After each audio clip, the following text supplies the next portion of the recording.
Yo, welcome back to the Audio Theory Podcast. If you're new to the channel, please hit the like button as well as the subscribe button. What's good, Danny? How have you been? I've been good, dude. I've been good. Busy week thus far on the work front, but I have a couple days off coming up, so they cannot come at a better time, bro. It's like I know it's like a summer lull or whatever, but like this, like, dude, like I am like ready to fuck everyone up at the office, like, bro, like everyone's annoying me. I'm like, bro, I just need to go away because you're a nice person. I know I like you, but this is just not working for me, bro. Yeah. I'm in one of those moods recently, but besides that, again, life is good, bro. So can't complain. How about you? I know misery loves company. I definitely don't like the fact that you're going through it, but I'm happy I have someone else who's relatable. You're not the only one losing your mind. Yeah, this week, I don't know. It's just kind of off. It's not, I'm not like, crying myself to sleep and shit, but it's just been busy from a work front, taxes annoying the hell out of me.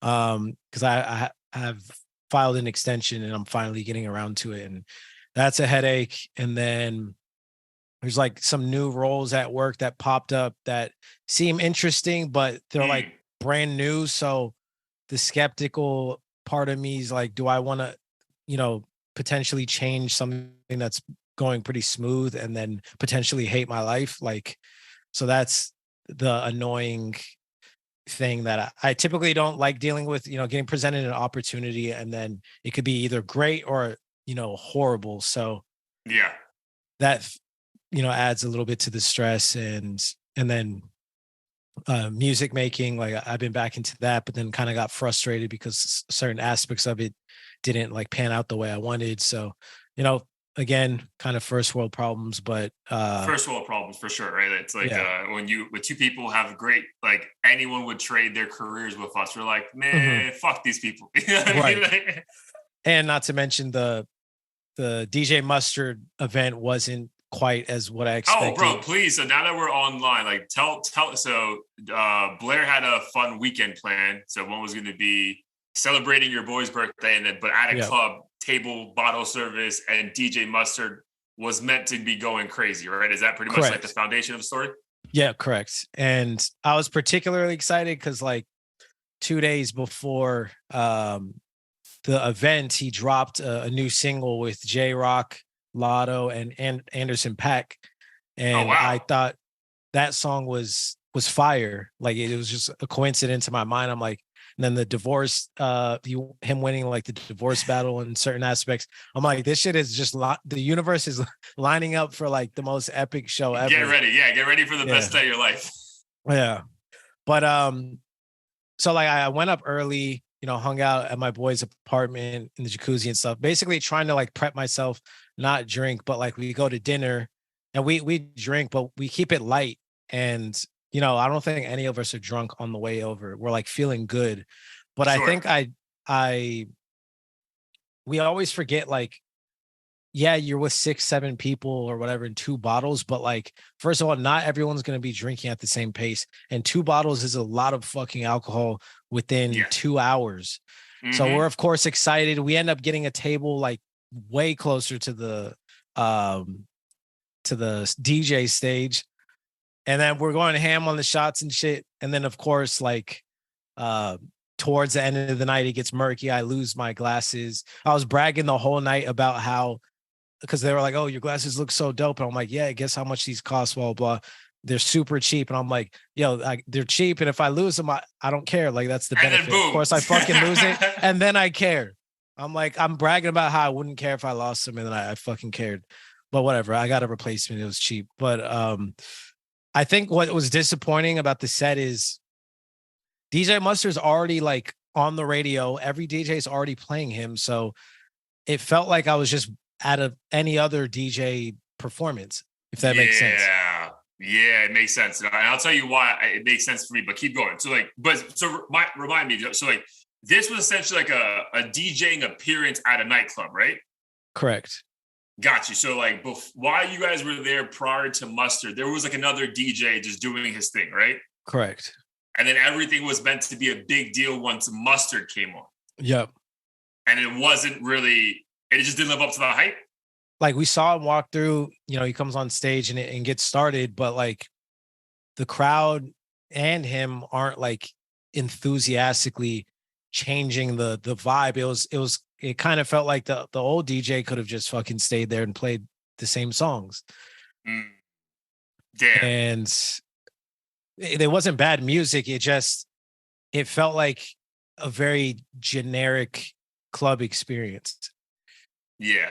Yeah. Dude, okay, so this is okay. I want to figure out, like, I know exactly what you were anticipating though, right? Because then I can understand, I think the listeners and or the viewers and myself can understand more of like your frustration. Like I think I've had this as well in the past.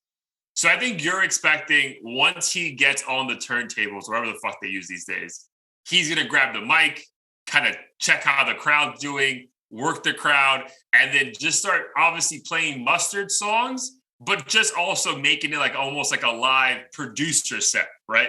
Where he's playing you other people's shit who he fucks with. And I'm assuming he just played all of his hits, but like it might as well have been like a fucking CD that just said Mustard's hits and like, right? Right. Yeah. Okay, so dude, that happened to me. So when I met up with you, like dude, we've been boys for a while. I was like, knock on wood, keep it going. But when I met up with you in Vegas, and the night before I went to see Calvin Harris, bro, it was the same shit. It was like, bro, like, dude, this guy was just playing his fucking album and like taking pictures. And I'm like, bro, what the fuck is the point of this? Like, right. And I saw Afrojack I don't know if you're familiar with him, but I saw him in Vegas. Time of my fucking life. He played everything from A$AP Ferg to Kanye to, I don't even remember, but all I know is I felt like he was putting in the effort to switch up the vibes. And DJ Mustard has a sound and all the beats start to like blend into each other after a while. And you're like, all right, this is one long ass, like 45-minute song. Yeah, dude. That's why I was really impressed, bro. I saw Metro booming at the Bryson Tiller concert like 4 or 5 years ago. And bro, that was a vibe, bro. He was playing his shit, obviously, but playing other people's shit. Or he was trying to take you on, like he kept grabbing the mic and trying to like explain to you like his thought process, why he was making this beat and like where he grabbed the sample from. Like, I was like, bro, take me on this journey. But yeah, no, dude, I've been to enough of these DJ sets that it's like, especially in Miami, bro, because like back in the day, that's like, there was always someone to go see here, right? Dude, they're like, yeah, man, some of these guys are just there for the check. They're not even grabbing the microphone to engage with the audience. They're like, bro, take your fucking pictures if you want with me, if you want to take a picture, but I'm playing my shit and leaving. Unfortunately, I feel that it's kind of like the energy you got this weekend. Yeah. So yeah, I mean, thank God the table wasn't like some crazy outrageous price, but moving forward, I'm definitely gonna be hesitant to more go to one of these like special guest type things. Unless like I literally have nothing better to do and you know, I have people who want to join and we spend $15 to get in or something. Yeah. Because that's another one where you're like, damn, dude, I really bought a table for this shit, right? But luckily you said it wasn't too bad. But no, dude, I feel you, man. That sucks because like, you get so hyped, especially like, dude, as we get older, like the pull to go out is so much less than what it was before. So like, all right, dude, I'm gonna go out and it's gonna be the best night of my life. And it's like, this is why I stopped going out because this shit happens. Yeah, no, exactly. So I was like mad at myself. I'm like, damn, why'd I hype myself up for this? So I was like annoyed on Monday. And then, you know, work stuff and all the other stuff we already talked about came through. So now I'm like, shit, like I need to come off of that high that I never got. Yeah. That makes sense. Because now, like, because you never got there, now it's like more like frustration, stress. And it's like, bro, it's okay. Like it was just one thing. No. I feel you though, man. But that's annoying though, man, because again, I've been there, bro. And it's like, you're so fucking excited. You're like, bro, where would I ever get the chance to fucking see this guy? He's so close to me. And then it's just like, bro, are you fucking kidding me? Right. Exactly. But overall though, regardless of the DJ who wasn't playing, was the energy fire as far as like you and the boys, like everyone hanging out that night?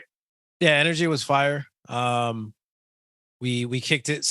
It turns out my boys from a town that's like 4 hours south drove up for the weekend. Nice. So I got to see them again and kick it. And yeah, it was just nice hanging out in a different environment because that was in South Bay, which as I mentioned is like San Jose-ish area. So yeah, it was a good time. So does South Bay still mean like it's close enough? Like if you want, you don't have to tell me what you did, but like you would still go out there and then still go home, or this like, bro, this is too much of a trek. Let me just post up here and I'll go home in the morning. Uh, Probably the latter. We've definitely Ubered home, but it's like $60. So unless you're splitting it with someone or a couple people, it's kind of like crazy, right? It's not worth it. Like I'd only do that if like I just for a fact wanted to be in my own bed and like and yeah, it was just like one of those nights where I'm like, I'm too tired to like deal with this tomorrow. Let me just go home. Yeah, no. I feel that, dude. But all right, man. At least you had a good weekend. I before we move on to the topics, then I had a good decent weekend though. And dude, I can get canceled for this. I don't go fuck, dude. I went to see Barbie on Friday night, dude. 10 out of fucking 10. That fucking movie, bro. Like, dude, stellar review. Stellar, dude. I knew it was gonna be good only because of like the cast. I'm like, bro, there's no way this is going to be some dumbass like girl movie. Like, I know, like, obviously females are super hyped, bro. This is the busiest I've ever seen a movie theater, bro. Like, these motherfuckers behind the concession stand are like, dude, fucking like, like workers, bro. Like, just like they're fucking about to start crying about how much popcorn they got to start fucking putting. Like, it's insane. Yeah. But I was like, dude, the movie was great, bro. I get it. If anyone listening that has a female they're with in their life and they're like, nah, I don't want to go to the movie. Like, if you enjoy good cinema, this is good cinema, bro. And spoiler alert, not really a spoiler, but like what I enjoy the most out of this is like, dude, I really enjoy movies that have like good, like social commentary, right? Like they're trying to tell you a story about life, but not in the most like obvious in your face, like you need to like be on this side of the spectrum, blah, blah, blah. Like the coolest thing about this movie to me, bro, there was so much diversity amongst all the different Kens. There's like an Asian Ken, for example. There's a homosexual Ken, and like the same exact thing for the female Barbies, but it's never like a big deal, right? Like it's just, that's who they are. Like, dude, he's a black Ken. Like, it's who cares? It's an Asian Ken. No one cares, right? Right. The thing, like, dude, my issue, I don't know if you felt this with like recent shows on TV. It's like they're trying to push like, hey, this is what normal is. And I'm like, bro, no, that's not like, bro. Like, and if it is, like, no one's talking about it the way you keep talking about it. Like, then it's not normal. You're trying to make this like different, you know? So you mean like how like all of a sudden like Sonic the Hedgehog is gay or something? And and it's like, bro, like, when did this happen? You know what I mean? Like, you know, like whatever it is, bro. Like it's just odd. Like certain TV shows have been turning me off recently. Whereas like this movie did a really good job of like, yo, we're presenting you every aspect of life, but it's not a big deal. This is just what life is. Like everyone's different, but can also like the same thing. So, dude, I thought it was very well done. Phenomenal acting. So yeah, if people had this preconceived notion that was going to be like this weird rom-com, only girly, like, dude, this shit is very well done, bro. Like, I wouldn't be surprised if this got nominated for a few Golden Globes or some shit. Because like, yeah, man, like and I'm still gonna go obviously see Oppenheimer. Like, I'm not like, you know, it was this like or that. Like, I can go watch that afterwards. But I'm glad that I went to see this because I think most dudes were like very passive to this, and I'm like, nah, man, let's go watch that movie. Yeah, I'll admit I was kind of passive at when I first saw the trailer, but I think, well, for me, we have like the monthly movie pass, so pretty much as long as the rating is, you know, above 60%. Like yeah, oh, dude, even 60. There you go. 60 if I like really have no shit to do, but well, it depends. Like some of the horror movies ironically have really good ratings, but I don't like jump scare movies because those are lazy to me. Like I want a movie to make me feel creeped out without telling me to feel creeped out, if that makes sense. Got you. That makes sense. But with Barbie, like, I mean, obviously you gave a good review, so I don't even know what it is on Rotten Tomatoes, probably like 85%. So I'm definitely excited to see it, especially, and it's cool that they have social commentary because I feel like Barbie's the classic example of representation. Like, you know, every child needs to be able to play with an action figure that looks like them. Blonde white girl, literally the least diverse. That's her name. I can't remember. Like it's I can't remember the name though. But like she had a specific name, like the Margot Robbie. Like her name, something Barbie is like. It's like not basic, but essentially basic. Like this is the most plastic version of Barbie, like blonde, can wear any outfit, but like has like there's no skill, right? She's not like President Barbie or astronaut Barbie. It's just this is just basic Barbie. But dude, great movie, bro. Like I'm telling you, like I would have watched it again. I would have gone by myself if I would have known how good it was. Like, dude, I left that movie like, bro, that's just fucking phenomenal. Nice. No, I'm excited. Like it's crazy because we saw a different movie. It was what was the name of it? Oh, Joyride. It was actually really good. It was an all Asian cast. Again, one of those. Was like the third movie that came out that weekend, right? Yeah, I think so. I had no idea. I hadn't even. Was it with the same guy from Beef? No. Okay. I thought for some reason he was in the movie. That's racist. Who the fuck, right? Like, dude, who the fuck do I know that? He's from Crazy Rich Asians. There is a guy in there from Crazy Rich Asians. Oh, the comedian, the Roy or something. I know he's like on fucking Comedy Central. Okay, show. So the girl is from Beef. The main protagonist is from Beef. Okay.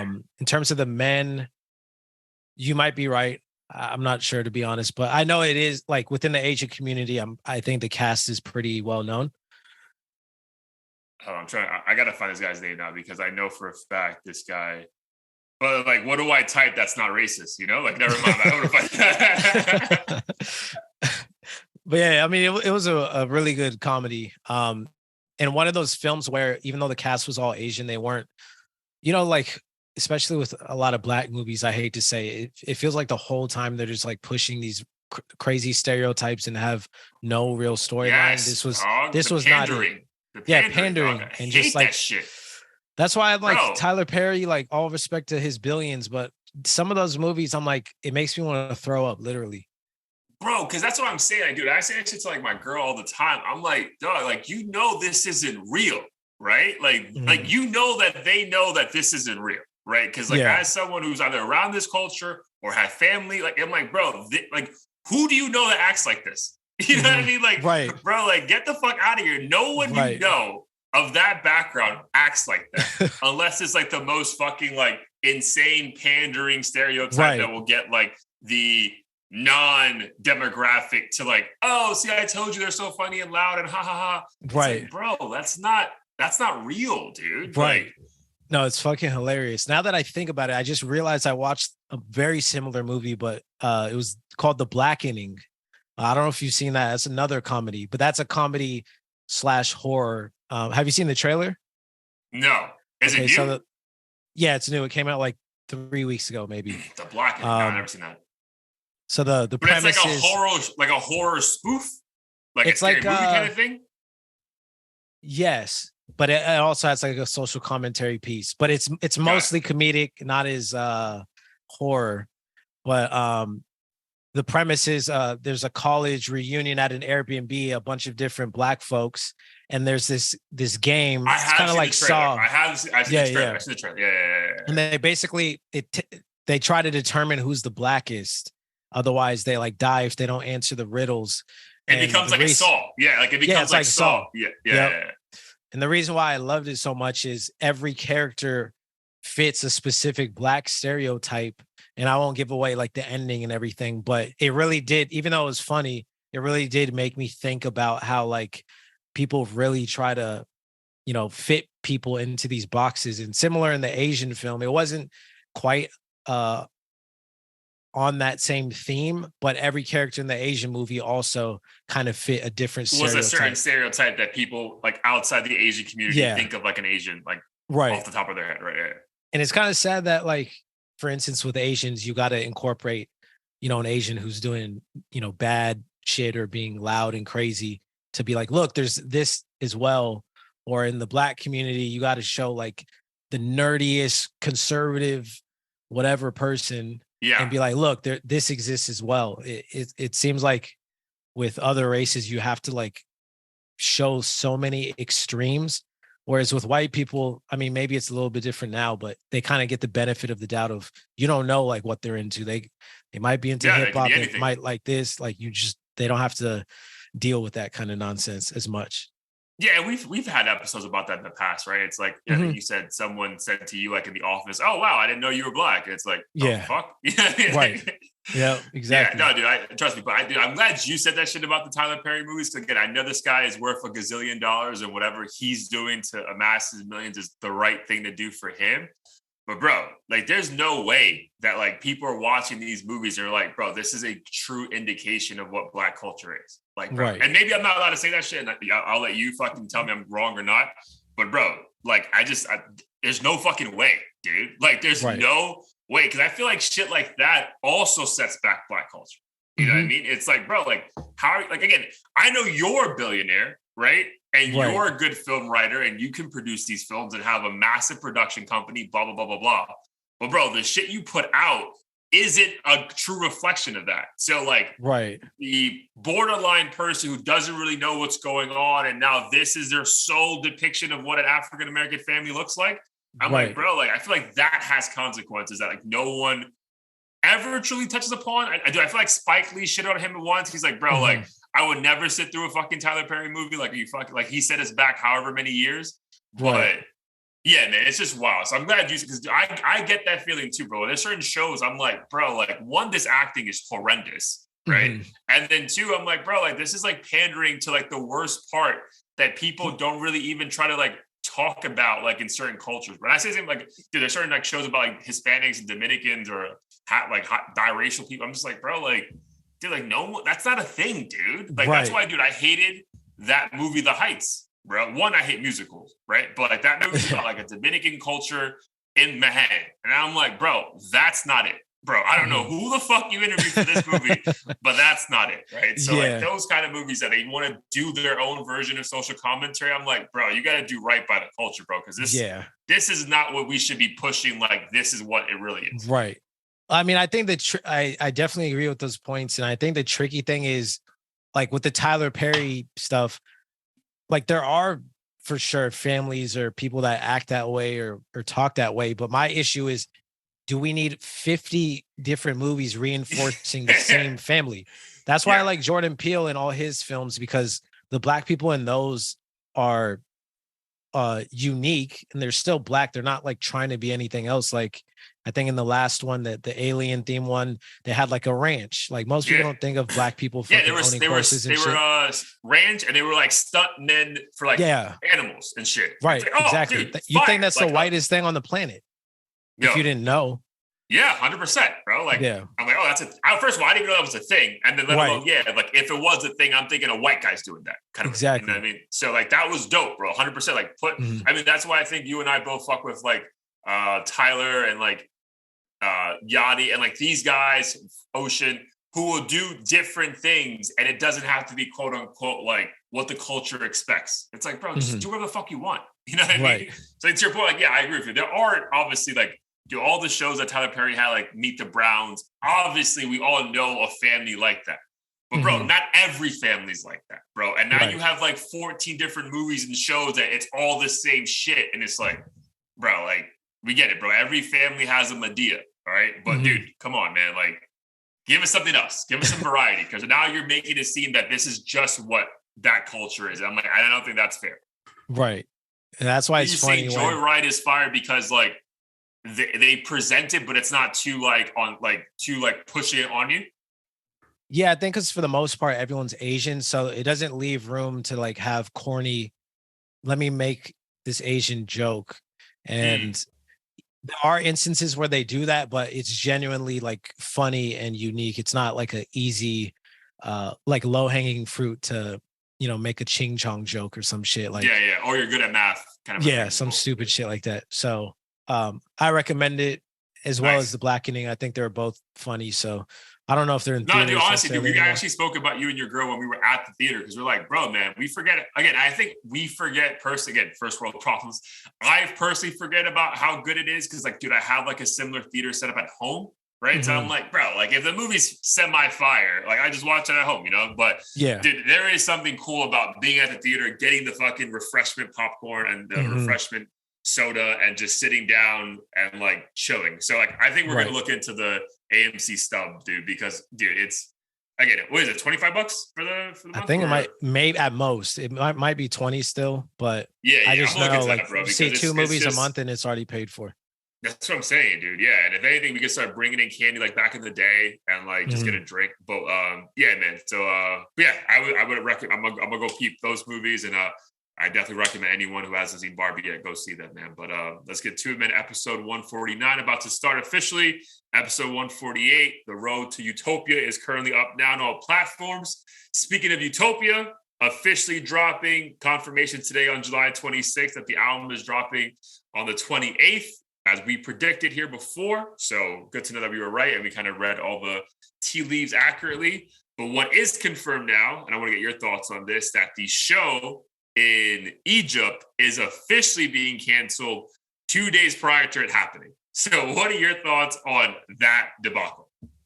I'm extremely disappointed. I genuinely thought if there's any artist where like pyramids behind them performing makes sense, it's Travis. Not because of the stupid Illuminati conspiracies and stuff, but it's just he's a very experimental person who cares about the aesthetics of stuff, and Utopia and pyramids, just like that word and the imagery just sounds or seems like it would make perfect sense. And I felt like this would have been a monumental moment. And I don't know. I thought it would be cool to see what that impact has on his sales as well. But to have it canceled, even though the album's still coming out, it almost feels like it just dampened the mood.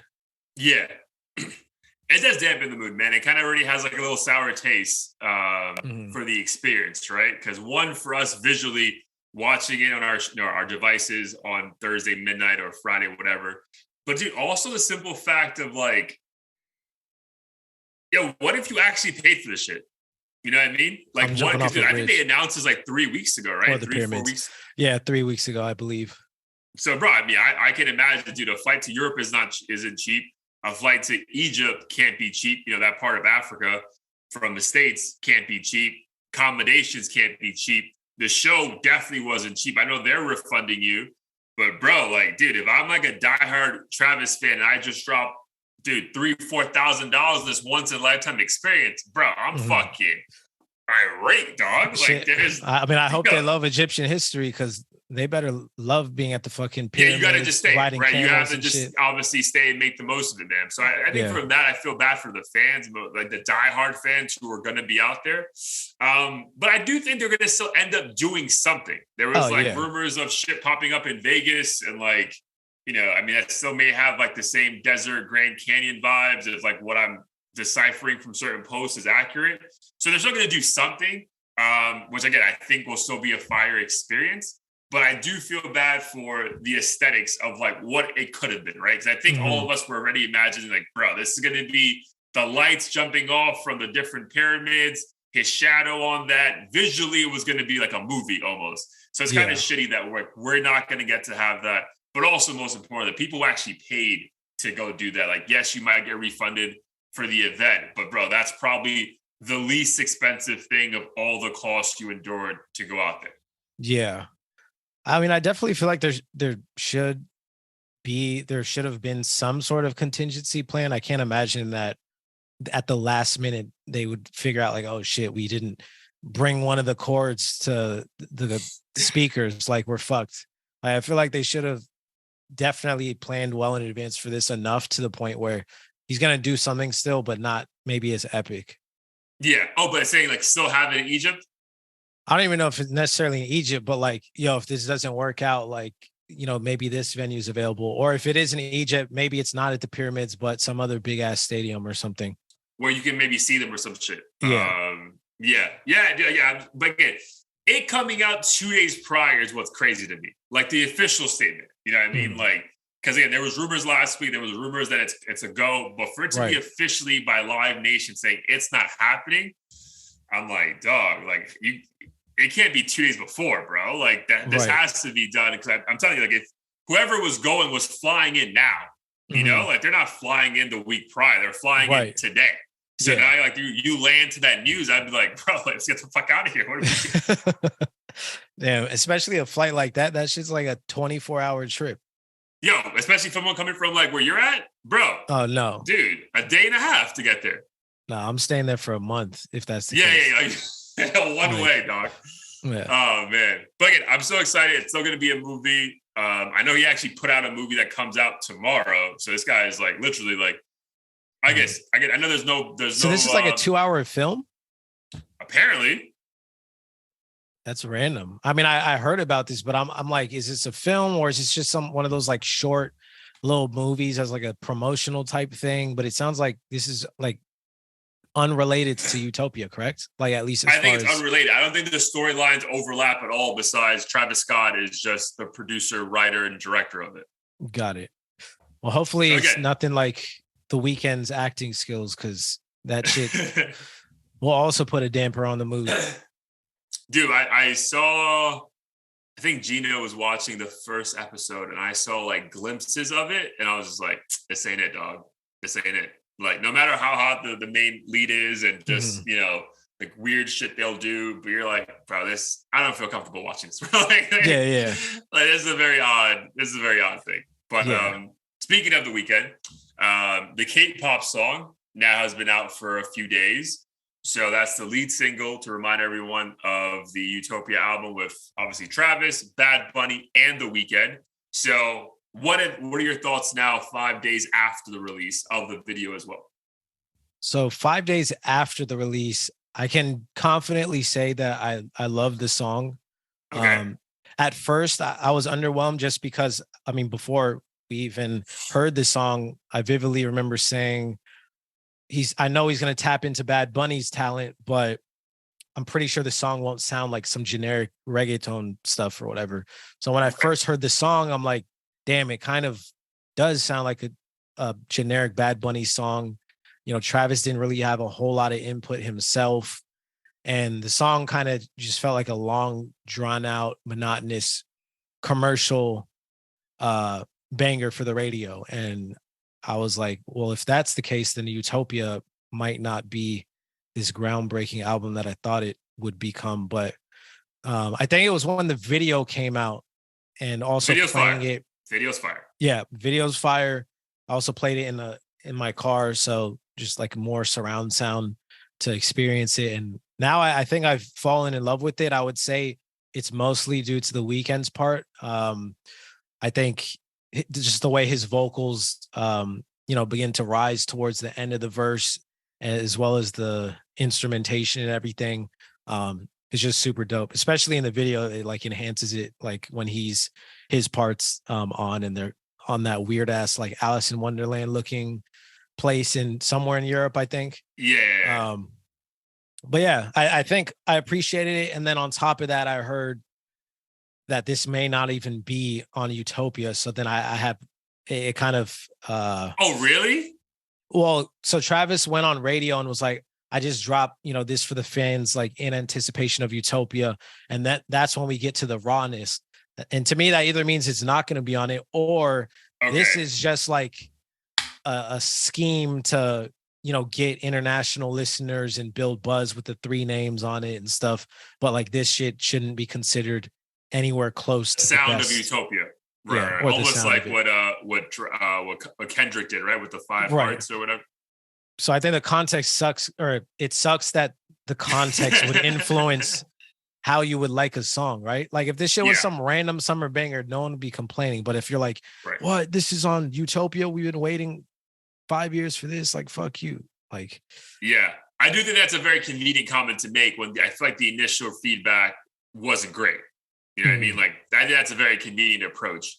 I do remember, and obviously, I think over the last couple of weeks, I've been talking about 50 Cent more than any other podcaster. But I do remember when 50 Cent dropped Curtis, which was the album that went up against Kanye's album at that time. His first 3 singles were like, left a lot to be desired.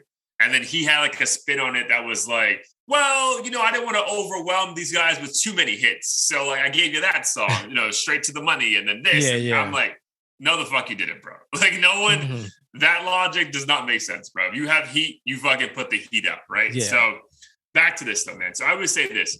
I think a phrase that you use a couple of times, generic Bad Bunny song. So it's funny because my boy doesn't speak a word of Spanish, and I just want to talk to you about Spanish in a second, but doesn't speak a word of Spanish, loves Bad Bunny, right? Loves the way he sounds, blah, blah, blah, blah, blah. But me, as someone who understands what the fuck he's saying, bro, that was the most generic Bad Bunny verse in the history of Bad Bunny verses, bro. Mhm. Like his tone was like he was half asleep, dog. And then the shit he's saying is literally like, if Chat GBT made a verse for him, that would be the verse, bro, because there was nothing that you were like, oh shit, I can't believe he said that. Like, dude, nothing at all, dude. So I think for me personally, that in itself was disappointing, right? Like, cause like you're thinking, dude, I'm gonna get one of my favorite Spanish artists of all time on a Travis Scott song. Bro, this is gonna be monumental, greatest lyrics I've ever heard. And I'm like, dog, this? Bro, like, you're carrying around the suitcase for this? Bro, keep the fucking suitcase. Like, dude, that's not what we need. So I thought for me personally, like, I thought how generic Bad Bunny was on this track really just ruined it for me. Overall, though, I will say this. I do think once I saw the video a couple days later of the song dropping, I am more on your side of things, right? Like, I think it is a fun song, right? I do think that the visuals make you like almost transport yourself to like a place where you're like, damn, bro, I kind of, hope this song is playing when I'm in an environment that's like, this is fucking amazing, So I do get that. Like, it's a very hypnotic beat.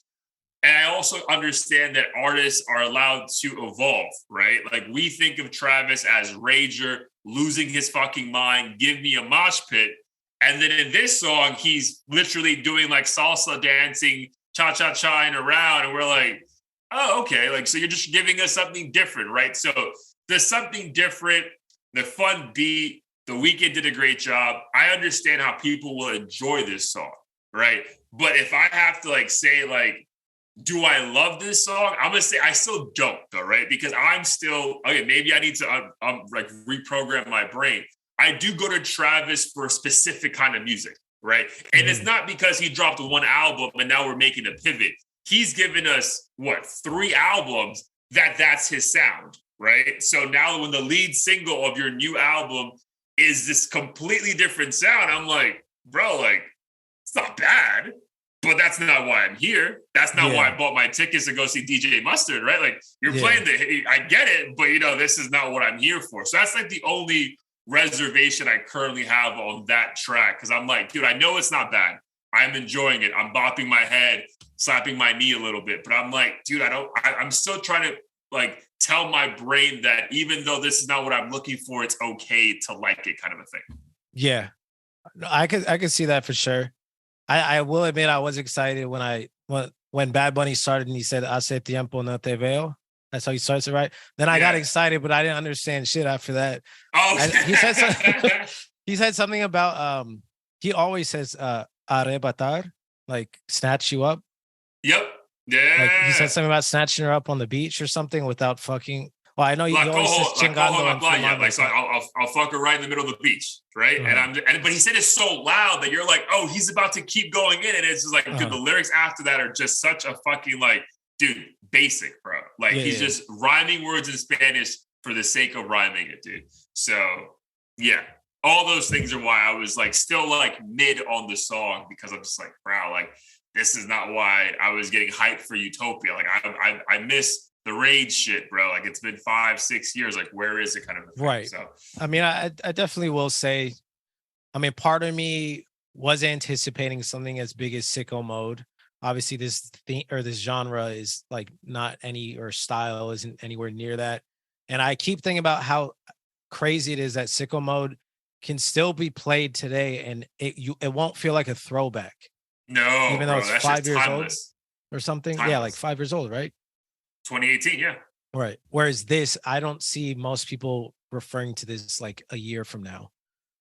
This song. Yeah, I mean, I could be wrong. Like, you could be more. I mean, I feel like you're leaning towards more you're liking it than I am, but it could be, bro. Like, who knows? You know what I mean? In the right space, the right TikToker or the right influencer has this shit on the boat somewhere. You're like, dude, fuck it, man. Like, that maybe that is the vibe we need to be on, kind of a thing. But I think my initial pushback is just like, bro, this is not like, if I'm thinking about Utopia, like you were saying earlier, I'm not thinking of a song like this. Right? I'm thinking about some insane shit. Again, I still think The Weeknd and Bad Bunny could coexist on a track like that. But I feel like this had to be like dumbed down to like its most like generic version to make it work. And like that part in itself is not very creative, because when I think about those three artists, I consider them like the most creative artists we currently have in modern day music. And we didn't get that on this song. Right, for sure. I mean, even the Weeknd's part was basic in general. And to be honest, Travis's, I don't even necessarily remember what he said. So there's no like memorable. Yeah. Also, we never go to him for memorable lines, so like we can't hold that against him, right? Right. But as far as like creating the energy and all that stuff, like again, it was a very different version of him. So that's where I was just like, And I think, I mean, if I did hear this on the beach in Colombia or wherever else tropical, I feel like that moment would be extremely memorable for everyone, because I think that's the vibe. And when people are at home, you know, smoking or whatever, they don't want that vibe. They want something more like you know, Can't Say with Don Toliver or whatever. Yeah. That's all. Again, it's just a different energy, bro. So we'll see. But again, I would be intrigued. Like, tears. I didn't hear about that. This might not make the album cut, so that would be interesting, right? Because that would be a different, complete situation, and then you almost get excited again for the album. It's like, oh, okay, that was just like a little teaser, no big deal. Yeah, let's see what you have for me, kind of a thing. And I don't know, I could be wrong, but I'm pretty sure he said those comments the night, like right before it dropped or something, at iHeart Radio. So I don't even know if he necessarily heard the feedback. I don't know if it was damage control to be like, yo, they're probably not going to like this, so let me like defend myself in advance. Dude, that if it was damage control, that's fire, though, dog. Yeah. Like, actually, never mind. It's not going to be the album. Just, I spent $3 million on the fucking video. No big deal. Because that video wasn't cheap, bro. If that video wasn't a green screen, bro, that was an expensive fucking video. Yeah. No, that shit was, regardless, was expensive as hell. Yeah, but again, I'm excited for the album. I know we're all going to be tuned in and making it happen. But another collab, again, I would say when we heard about The Weeknd and Bad Bunny and Travis, it's a collab we weren't expecting. Definitely a collab we were not expecting was Kodak Black and 6ix9ine linking up for, was it Boom Shakalaka? What's the name of the song? I think it's Shakalaka. Shakalaka with Shakalaka, whatever. So they came together for a song and video that dropped last Friday as well. Yo, your thoughts on the song, bro? Your thoughts on all of it, the collab, the video, the song, all of it. I'm not mad at it at all. I guess I was surprised at first, but I think overall what it really shows me is that like the whole snitching stuff doesn't really matter when money's involved. I personally don't care because none of that stuff affects my daily life. I thought the song was pretty good overall. I mean, I added it to my playlist. I don't know if I'll care about it in 2 weeks, but I think what was really intriguing to me was the hook sounded like Tory. I thought it was him, but it turns out it wasn't. It was the producer, I think, who mimicked Tory, because Tory obviously went to jail. So I think Tory was intended to be on the original, and he did the vocals to sound like Tory. Oh, like some AI shit almost? Not even AI. He just tried to sound like him. Just like that one guy who he's like, let's make Amigos beat. And he's like, you got to do the ad libs. Like, basically he just was really good at trying to sound like Tory. So that's how they ended up with this situation. And I'm also happy because I'm honestly sick of hearing 6ix9ine's Spanish music. That's horrendous, bro. That's horrendous.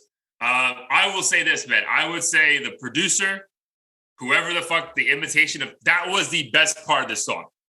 Like by a mile, bro. It reminded me of the song that 6ix9ine actually has with Tory and like Young Thug.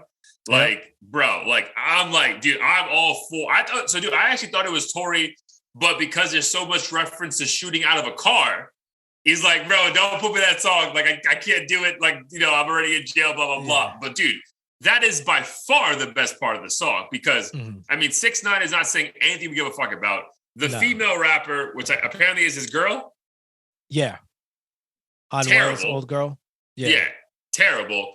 And then Kodak is literally telling you why he's on the track, right? He's like, bro, like, I'm not going to war with this guy. I'm here to make money. I don't give a fuck. Yeah, it's like, so dude, he's just, I know the whole verse is by him like defending why he's on the verse. So like, again, the song is fine, right? The visuals are easy, like every single 6ix9ine song. But dude, the hook, bro, the hook is the hook is fire. Even like though if that no was one just has no on idea what he's loop. saying. Yeah. Yeah, dude, if the hook was just on loop, I was like, bro, like perfect. But like, because that was the most enjoyable part. Like, but yeah, the videos, whatever. I guess it's cool to have Whack. Was it Whack 100? Yeah. Was in the video too.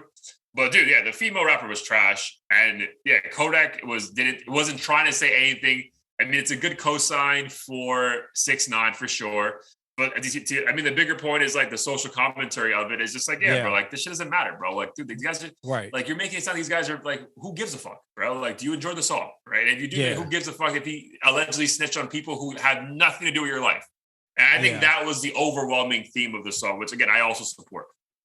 Yeah, I think it's the whole spectacle of it that I find interesting. I can be entertained from afar, and it just kind of calls out all the hypocrisy within the industry. Not even just with this, but I'm sure with so many other things we could talk for hours about. And all it took was a couple phone calls and a paycheck, and Kodak's fucking 6ix9ine's best friend in Miami. So yeah, dude. But I also keep thinking to myself, I'm like, bro, where is he getting all this money from? I mean, like, you know what I'm saying? Like, I'm not one to count people's pockets, but I'm like, bro, how? You know what I mean? Like, is it appearances? Is it like, I think he's on like that platform like Rumble or some shit. Like, I don't know, but it'd be very like, bro, like, how are you still rich 3 or 4 years after whatever happened, and you haven't had any musical success at all in that time frame? You know what I mean? Like, that part is like, I start hating America. I'm like, how is this possible, bro? Like, I think he's just such an interesting character that people barely even like him for his music and just want to see him. And I feel like he's probably doing all kinds of shows, especially internationally, that we don't know about. International people love him. Like, I'm sure his ass is a god in like fucking Germany or some shit. So yeah, I think that's where he's getting a lot of money. Shows. Yeah. And I'm sure he's doing merch stuff. I feel like he has like a cult like fan base who just loves his trolling nature. But then again, it's not like, I get why he has money, but sometimes I'm like, but how does he have like 80 cards and like all these watches that are supposedly like 5 million? Obviously he could fake that, but it seems like he's not, hurting financially. But I mean, that could all be a lie. Like, maybe he's just renting this shit and sleeping in some random apartment. Or he's like part of like a Ponzi scheme or some shit. Yeah, dude, it's very, that part is more intriguing to me. I'm like, bro, how are you still like, again, it's one thing to say like, again, I get you don't have to be broke, right? But you're telling us you're like very well off. And that's like, how, bro? Like, you know what I mean? Like, that part is just still like, oh my dude, to each their own, good for you. But bro, this, again, I hope I don't get canceled for this comment, bro. But like, his girl though, like, you saw what I saw with like this area, right? Bro, like, dude, like, I don't know who is her surgeon, but man, like, yo, butchered her, bro. Like, you think like, it's bad? It's bad, bro. I have to take another look. Like, yo, like, Freddy Krueger went to her and just went, rah, like, bro, like, bad. So that part also threw me off from the visuals of it, right? Because I was like, oh, is this on purpose? Like, I don't know what this is. Like, I know from a different video where I saw her, the work, we'll call it, looked good to me, but obviously different angles and touch-ups. Different angle. And this was like showing a lot of skin. So maybe like that one, it was just more like covered or stuff. Yeah, it might have been like a one-piece bikini or something. Yeah. But again, that part was odd to me. But again, dude, also power to her for, she's like embracing flaws. Like, again, it was just an odd thing to see in a video when I haven't seen 6ix9ine in forever. Yeah. All right, a couple more things before we get out of here. Real quick, Nas, Magic 2, all produced by Hit Boy, a couple features. It was cool to see 50 Cent and Nas on a track. But real quick response, did you enjoy the album? I'll say I enjoyed it. I don't see myself revisiting it, but there were a couple of tracks on there that I definitely kept. I think for me, I'm just like, we've been flooded with so much Nas Hit Boy stuff. I don't know like if there's a whole lot Nas can say and bring something new to the table at this point, but I definitely think it was a quality album, but I just don't know if it's something I personally would want to replay like again. Yeah, so my biggest takeaway after listening to it on first spin was, what's the point of this album? Yeah. Right, like, what's the point of this? Like, what do you like? You're not saying anything that we haven't heard before. You're not saying it in a fun, nuanced way. So if you're simply just saying, I want to put out an album to put out an album, cool, right? But the irony of that title, Magic, it really feels like the magic's gone, bro. Like, the magic is gone, bro. Like, King's Disease 1, 2, and 3, and a couple of songs of Magic, bro, that had, dude, classics. This, bro, this ain't it, dog. Like, it's Black not Magic there. song was fire though. Sure, dude, moments, right? But like, there's no need for an album of this, right? Like, you're telling your consumers, I put out a body of work for you. It's like, you didn't, dude. You gave me like 2 or 3 songs that are actually repeatable, and everything else is just like, again, like we said last, throwaway record. Yeah. You probably you were in the booth. You're in the fucking booth apparently with Hit Boy every day of every week of every year. Got probably 1,000 songs, and you're just like, fuck it, dude. Give him like 7 more. It's like, bro, I don't want any more, bro. Like, I'm saying, like, I'm good, dude. I'm good. This is probably the last Hit Boy Magic, last Nas Hit Boy album I'm peeping, bro. Because again, I love 50 Cent. I thought it was a cool moment. But even he's not saying shit on that song. Like, bro, like, you're just like talking essentially. Right. So yeah, that shit was confusing to me. I replayed it and I like scanned through. I'm like, oh, where does he rap? Where's like this shit? Like, how you gonna feature dude. this motherfucker? I don't need him to talk for 7 seconds. Rap. No. If you're gonna put featuring. Correct, dude. 100%. So yeah, dude. I just thought, for me personally, like, my biggest takeaway was like, bro, I never needed this album at all, bro. Which is why I don't think it got the buzz it deserved, or maybe it did. That no one was talking about this shit, bro. Like, I obviously K-pop and maybe Blasphemous, but 6ix9ine and Kodak is more news than a 54-year-old Nas and Hit Boy making an album. So yeah, man, it was just whatever. So again, if you're an avid Nas fan, maybe you like it, but yeah, for me, like, there was no point for that. I treat these. Go ahead. Sorry. And I was gonna say I treat these random drops, or even drops from people that I don't consider myself a huge fan of, like a buffet almost. Like, they could have 20 songs, and as long as I get one replayable song out of it, then I'm like, you do you. A win. Like, it was a win. So that's kind of how I felt with this. Like, I really my expectations were so fucking low. Not because Nas isn't a legend. It was just like zero promo. Dude, so my thing is, like, if we weren't exposed to what they could do together, then my expectation, I think, would have been lower. I think mine were actually high as fuck, because I'm like, all they've been giving us is quality music. So I was thinking we're getting some like, literally magic, bro. This is gonna be fucking like, you need this for the summer, and I'm just like, bro, no, like, this ain't it. Yeah, no, for me it was, I guess because it didn't have the King's Disease theme going on again. So to me, I was like, oh, this is some random shit that is probably some throwaways, or they just like working together and, aren't really thinking about it too seriously. But since I walked away with a couple of replays, I was like, all right, cool. Like, my work here, or your work here, is done for me. Your son, you gave me 3 songs. Bye. Speaking of collabs, though, that I think we all been wanting for a while, Central C, Drake, Freestyle. I think the Freestyle was on a platform called On the Radar. Yes, I believe so. On the Radar. On the Radar Freestyle. Dude, so again, it's funny because, like, I think we were texting offline, and you were like, man, I really want this song to be on Spotify. And I'm pretty sure like an hour later it was on Spotify and like Apple Music, which was, fire for us to be able to add it to our play, like, listen to over and over again. So your thoughts on each of their freestyles and just like the whole nature of that collab coming together? I thought they were both dope. I wouldn't necessarily say either one of them like completely outshined the other. It felt very cohesive. I thought it was interesting that Drake kind of did I don't even know if you call it UK, Caribbean, Canadian, like hybrid. It was kind of in between. Yeah. because usually he goes like full Canadian or full, sorry, not full like UK. Yeah. And like this wasn't that. It was like almost like straddling the line a little bit for like certain words, but like still like just like English, you know. Yeah. So that was cool. But yeah, overall, I mean, I thought it was amazing. I walked away from it thinking to myself, especially when Drake was like bigging him up at the end and everything, like, you know, Central C definitely seems like one of those guys who's next up. I don't know if he's necessarily cracked the US market as much as a lot of other artists. Like I feel like only people who are paying attention, like you and I, like really give a fuck about, you know, his trajectory at this point in time.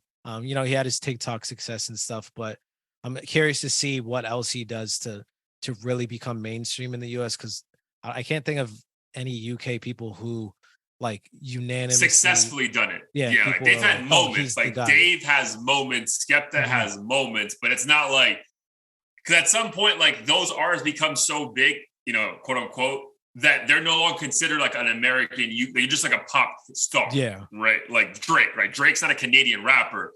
He's just the rapper kind of a thing. Right. Or like the way people think of like Ed Sheeran, right? Like Ed Sheeran isn't this British pop star. No, dude, he's just a fucking pop star. Right. So no, I feel you. I don't think any UK rapper has truly like taken over at a time. Yeah. But I think in order to do that, he's going to have to tap into different styles and beats. Cause right now it's like either drill or like that Carib, like Afro beats type stuff. And that stuff's cool, but you only get a certain portion of people are going to be able to be reached by that stuff. Sure. No, dude, I agree with all that. I would say, yeah. I think the part I agree with the most is that I don't think either of them wanted to drop a freestyle that would outshine the other person, right? I think that's like an issue sometimes in the past. I think about like, do you think about like Renegades with Jay-Z and Eminem, right? There was always that issue of like, dude, like, fuck, man, like Eminem really outshined Jay-Z, and then like people like don't want to do songs together anymore. And I also think about like the Jay-Z, Rihanna, and Kanye song. I can't think of the name of Run it, This bro, Town? Run This Town, right? And Kanye's verse was insane. You know what I mean? And then like even that was like, well, you know, like so like I think this was like a very much like, I wouldn't be surprised if this is like pre-recorded or like they were like, you know, just did it together and they're like, all right, man, like don't do that, do this kind of a thing, because it felt very cohesive. Like it felt like two people saying, bro, like I'm gonna let you shine, you let me shine, and it's not gonna be either one of us, like, you know, clearly being the better rapper per se, even though obviously Drake is the better rapper. But yeah, man, I thought it was dope, man. They both did some fire shit, funny ass shit. Again, I think this is like there's a stuff with Central C, man. Like, I really appreciate that he is very much like, I think, genuine, right? Like, this is his approach. Like, this is who he is. And that comes through in his records, right? Whereas, like, it almost like, which is crazy because you would never compare, like, on surface, I would never think about comparing, like, a Southern rapper from Memphis to a London drill rapper, right? But, like, I think that was the appeal you and I had in Young Golf, right? Like, it was fucking basic lyrics. But like, yo, I believe him. You know what I mean? Like he's being himself. And I think I get that a lot with Central C whenever I hear him. Again, there's not that many tracks, or at least I haven't been exposed to that many just yet. But I feel like every time I hear it, it just sounds like, yo, this is this dude, how he genuinely is, right? So even though the lyrics aren't some like crazy double entendre over your head kind of a shit, it still hits home. You're like, yeah, dude, like I get what he's trying to say, kind of a thing. So I think that's like the most enjoyable part for me right now. Whenever he puts out like any kind of project or song, is like, dude, like it's gonna feel like so genuine. Like, how can you not like it? Yeah, 100%. And when I first discovered him with that Doja Cat song, I was a bit skeptical, but 100%. Yeah, I was like, yeah, I think, I mean, a lot of people probably still are if they don't know his other stuff. Yeah.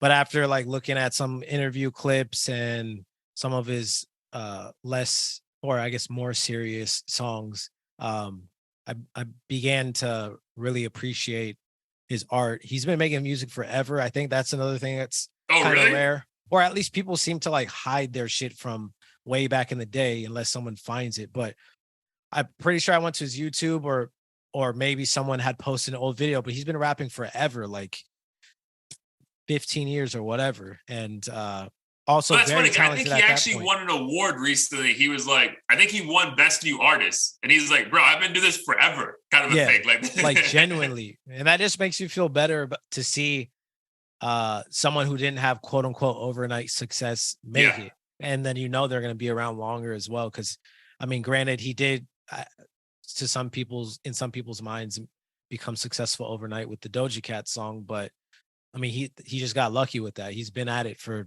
however yeah, many yeah. years. I think they always say there's no such thing as true overnight success, right? Like there was a road up into that moment. And dude, man, there's like I'll send it to you if I can find it over the next couple of days. But there's like a fire YouTube, or I think maybe TikTok, where like this guy explains like the brilliance of that Doja Cat song, like the things he does like lyrically on that song to make it a hit. That you're like, bro, this guy has to be like in tune with like what music truly really is. You know what I mean? So Yeah, there's no way this guy's gonna be like, he's not an overnight sensation. But yeah, dude, good for him, bro. Again, that's a great look. And then dude, also it's a great look for Drake, bro, because Drake is not stupid. Like he clearly knows like this kid has a following that's pretty extensive, right? And now the conversation, even though in the midst of a Travis Scott album release, like there's still all eyes are on Drake as well. With the concert, the tour going, every night there's something new happening. You know, he brought his mom out in New York yesterday or some shit. Like, again, Drake isn't dumb, bro. He's been doing this thing for too long. He knows exactly what he's doing, teaming up with, the next guy up per se, or at least tapping into that audience that's going to keep him around or keep the buzz around him for a while. for sure. Yes, sir. All right, but speaking of Doja Cat, great segue. Doja Cat, I think we made it very clear we're a fan of hers. I saw her at Coachella a couple years ago. Fire. We were talking about her latest single. Like, again, I think this woman can do no wrong, right? Rap, singing, whatever. But I think there's some beef right now between Doja Cat and her supporters, bro. So I guess a couple of things happened online recently on Threads or Twitter or whatever the fuck these things are called now. But it was like, I guess her fans wanted to call themselves kittens. And like she wasn't fucking with that. And I guess she went in on them like very aggressively and like get a life kind of a thing, like you fucking losers kind of a thing. Yeah. And again, to the outsiders, someone who doesn't consider himself a kitten, I don't think you do either. Like it's just funny, right? But dude, like if I'm actually one of her fans, I could easily be offended by that, right? Because I'm like, bitch, I support you. I go to your shows. I blah blah blah blah blah. And dude, I think enough were offended that. On the latest report, close to like 200,000 plus Instagram followers unfollowed her, right? So what do you think of like the ramifications of artists lashing out at her at their fans? Like, what are your thoughts? Right. Well, I mean, first off, in defense of her fans, I saw that apparently she specifically sent out a poll prior to this saying, do you want to be called kittens or cubs? And like overwhelmingly, people select. So essentially, she initiated this conversation. Yeah. So when you sent me the post at first, I'm like, I was in defense of her. I'm like, what kind of dumb shit is this? Like, why would someone get offended? But if you're asking your fan base what do you want to be called, and then you call them like losers after the fact, then that's strange behavior. But I think so in terms of like artists lashing out and stuff, I'm conflicted in a way because on one hand, they are regular people. And as much as your fans are like the reason for your success, you don't want to feel like a slave and to, their feelings and what they demand of you and this and that. So they should feel free to speak their minds. But I think Doja is unique in that I feel like she absolutely hates stardom.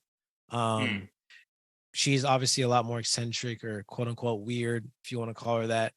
And I think she's the type of person that doesn't, want to walk into a restaurant and have fucking 500 people ask for an autograph. I think she enjoys, weird, subtle interactions, but doesn't like this idea of almost being like a cult leader or something. Maybe she did enjoy it in the past because, again, similar to what we were talking about with Central C, she got that Moo song went viral, but she had been an artist well before that. And I think she appreciated this new life, but now is getting sick of it.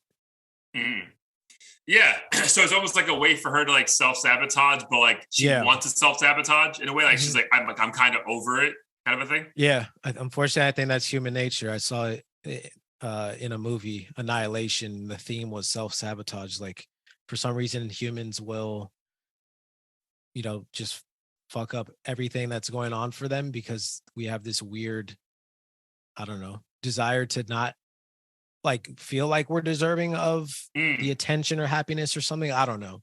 I'm not a psychologist or philosopher, but yeah, I think it's self-sabotage.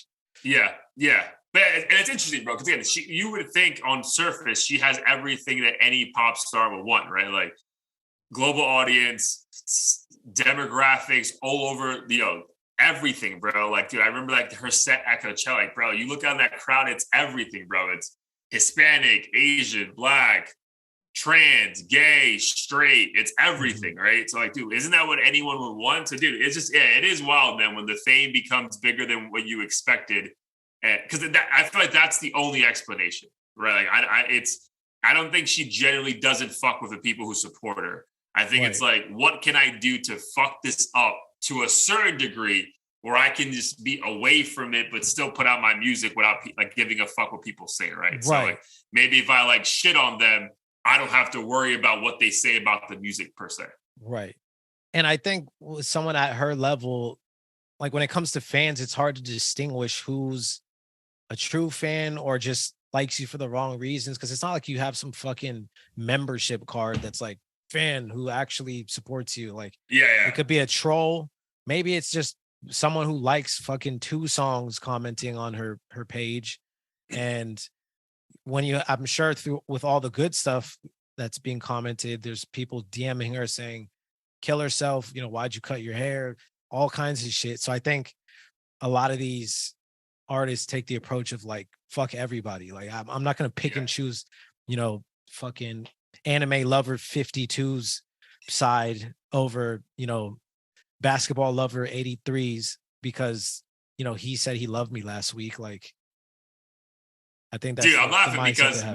my AOL AIM name was BX Lover 15. Well, glad to know I'm on brand. You know, right? Yeah. I mean, Oh, BX dude, Lover that's is way amazing. cooler than fucking Anime Lover. I feel like that's kind of played out. Yeah, Anime Lover. yeah, yeah. I was like, what can I say? Like, I'm from the Bronx, but I'm still like gentle. I was like, this is like the 8-year-old or 10-year-old in my mind. I'm like, yeah, just say Yeah. you're BX Lover, bro. It's cool. It's cool. It'll work. But yeah, dude, interesting, dude. Again, if anything, it's a good problem to have from her, right? Because dude, she's one tweet, Instagram posts away from all that love coming back. So maybe it's also a way just to test your power, right? And to see how much control you actually have of your career. But Mhm. again, if those 200,000 subs want to come follow us, dude, the link's below. Hit the like button, bro. Yes, But sir. all right, man, that's pretty good rundown, man. A lot of fucking news. I didn't think we have so Mhm. much. I mean, I do appreciate We got a lot in that one the hour. movie theory part of it was Oh, so yeah, we may have to like maybe see if that's like a thing anymore. Maybe we become like a spin-off podcast about movie shit because the movies recently have been better than the music, if we're being perfectly honest. So, yeah. but it's all good though. But before we wrap up episode 149, Heat of the Week as always, my guy, what's a song? Dude, tell me a song when you were chilling by the pool in San Jose that was like, dude, all right, this is the mood I want to be in. I'm glad you're forcing me to tap into something different. I mean, there were a lot. So, like when I'm in that kind of vibe, I tend to listen to music that doesn't have lyrics. Okay. But I mean, it's kind of annoying because it's the same artist as last week. But that was a vibe where I put on my playlist that's titled Tulum. It's like my chill out playlist, and Okay. the song was "Let's Talk About It" by K Mine. So Amine and Okay, K Trivial. They're getting back-to-back weeks, bro. That's Yep. So yeah, it was my zen vibe. But a lot of the rest of it was like, random lo-fi slash house music, which is my vibe as well when I'm in that kind of environment. But let's talk about it is a good song. So I'm not gonna lie to you. Mhm. Let's talk about it is a Yeah. good song. Again, I think it's yeah, there'll be a video coming out shortly when I talk about this. But let's talk about it is a good song. So I'm not I'm Yeah. not I'm not mad at that one. I'm not mad at that one. Was there what was there? Is there like a close second over the weekend though that you were like, I also fuck with this song heavy right now? Close second. Uh, yes. So there's another song that I really like that I've been playing a lot. I hate these fucking lo-fi names though, because they always choose the most confusing names with add fucking 30 symbols in it, and it's like, how do I pronounce this shit? Star. Not yeah, even this motherfucker. Okay, blank space, but of course there's no vowels, and then there's an underscore after the name, just begging to not be seen. Maybe it's Doja Cat. Yeah, I think it's on purpose though, bro. I feel like those guys don't want to be known. Like it's almost like a uniqueness for them. Like I only have 100 followers, but I still make $1 million. You figure it out, kind of a thing. Like I get it. I mean, sometimes I want to do that shit for like song titles, but I'm like, I don't want this motherfucker to have to go to Urban Dictionary to find out like what my song means. Yeah. But this song's called I guess Brasil, because it's a S. By blank space, no vowels, underscore. I would say it's kind of housey. No, it's more like it's like lo-fi house. I'll send it to you, but the vibe itself just makes me very happy, similar to what you described with your heat of the week the past couple weeks. It's like one of those things where you imagine you're in a convertible driving down Miami or some shit, or Brazil. Probably not Brazil, you get shot, but song is great. Did I tell you to go watch that movie from Brazil, City of God? Yeah, I've seen that a couple of times. That was one of the movies where I genuinely was like, damn, these motherfuckers are evil. Yeah, the little kid? Yeah. Yeah, bro. There's another movie, bro, if you have time, if you haven't already seen it, City of Men. No, is that like a sequel? Bro, so it's a sequel, but it's being filmed at the same exact time, so it's wild. So it's another movie, right, completely. But the evil little black boy, right, the one that like kills everyone, and then it's about him and his boy, and it films them growing up. Same actors, bro. So it's like a movie that's made over 12 years because it's the same. It's very well done, bro. Like I gotta watch same concept, giving you an idea of like the slums and all that stuff in Brazil. But like when I'm like, they look exactly like. And then you find out, again, this movie was being filmed over like 12, 14 years just to give you that true essence of like what these kids would have felt like growing up in that environment. Damn. Maybe I have seen it because it's been such a long time, but dude, we were like in high school. I probably forgot it. So yeah, we were in high school, bro. Yeah. Like that's why I was glad I rewatched City of God like 2 weeks ago. Cause like obviously I remembered everything once I'm watching it, but I was like, if you would have asked me to talk about the movie without watching it again, I would have it would have been really hard to like recollect it. So yeah, I get you. Yeah, but City of Men, definitely go peep that one as well. For sure. All right, dude. But for me, my heat of the week, again, nostalgic. Again, I listened to the Central C and Drake Freestyle over and over again. Got tired of that. I listened to the Magic album. Wasn't feeling it, so I went back to a classic that I think personally maybe I have underrated myself. But I played the Drake and Future "What a Time to Be Alive" mixtape. I was like, bro, let me give this shit another spin. Because I feel like recently I may have said, I don't know who I was. We were talking about some collab album, and I was like, man, I feel like "What a Time to Be Alive" is up there, but maybe not the #1 album. But man, this shit had a bunch of hits, bro. Like this shit had this is only like 10 songs, and like 8 of them are like bangers. Yeah. So my favorite one is the one I sent to you this morning at the gym. Plastic Bag. I'm sure people would like Jumpman. Obviously, Change Locations is a good one. Diamonds Dancing is a phenomenal one. But Plastic Bag, bro, like visually, it just like it just paints a perfect picture for you of like what they're talking about. And then again, dude, this was like Drake in his bag when it came to like the singing, rapping Drake. Like again, like I know some people don't love it, don't like it that much. I fucking love it. But again, I also agree that sometimes he does it. It's just like, you're forcing it. Maybe this should be a song where you just sing or just rap. Don't do both. But I think on a lot of songs on this project, he finds like the perfect balance of it. So Plastic Bag from "What a Time to Be Alive," Drake and Future, heat of the week. Not mad at it at all. I feel like every month, I end up referring to one song from that album and forgetting how amazing it was. Yeah. So like this, you sent me the song. Obviously I knew it existed, but I Forgot how much I loved it. Last month I was on TikTok and saw a digital dash clip of them in the studio. Forgot how much I loved that. My bachelor party, the other Danny put on what was it? It starts with a P, maybe. It wasn't Jumpman. Hold on, I'm gonna kill myself if I don't answer it right now. That was let me see. Oh, the only one I had with a P was this one, was Plastic Bag. Digital Dash. Oh, I'm the Plug.